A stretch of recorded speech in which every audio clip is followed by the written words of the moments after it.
for me, my weight has been such a huge issue, or my visual appearance has been such a huge issue. So I went into this thinking that, I'll change my mindset and my body will just change with it. I'll lose weight or I'll look better. So that was my focus. And I think a lot of us have these sort of underpinning ulterior motives as to why we do something. And that was mine.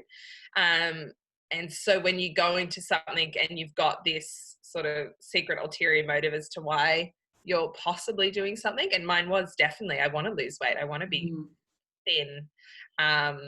And then someone going, well, we're actually going to work on your mindset, and we're going to actually look at how your relationship with food, or your relationship with exercise, or just your relationship with yourself. And you just sit there and you're like, oh gosh, this doesn't sound like I'm going to lose weight. So I think that's where I'm coming from with regards to that. Yes. And what would you say to somebody else who is in that place, very tied up and in that same mindset? Because I see this a lot, really often, and I remember this too. Intuitive eating is probably, it's finally I've found the key to, just tweaking that so I can stop binge eating and emotionally eating. I would say that it is going to be uncomfortable. I would say that look at what has served you so far. This, for me personally, was my mindset for the last 11 years, coming from a very severe eating disorder, gaining lots of weight, and now sitting at that weight and feeling uncomfortable and lacking self-worth and self-love. And my whole mentality for that 11 years is lose weight, change your visual appearance, become thinner, and that will work for you. And you've been implementing all of these tools and these strategies and quite negative things to try to achieve that. And has it worked for you? Well, no, for me, it hadn't.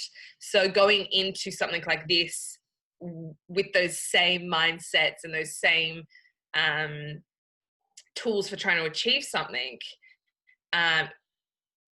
I think you said to me, well, has it served you so far? Or what have these done for you so far? Are you happy, or are you fulfilled in those elements of your life? And the answer is no.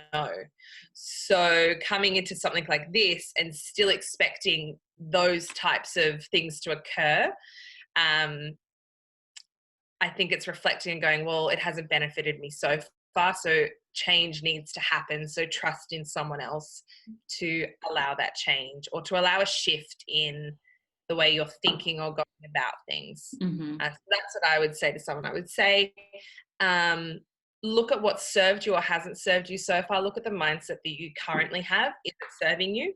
Well, I don't think you would be here if it is.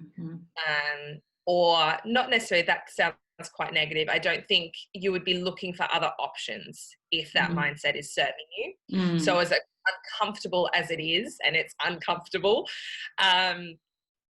trust in a process and try something different, because at the end of the day, it's 12 sessions of trying something different in 11 years of struggle. So you can create a shift or a change in 12 sessions. Why wouldn't you do that?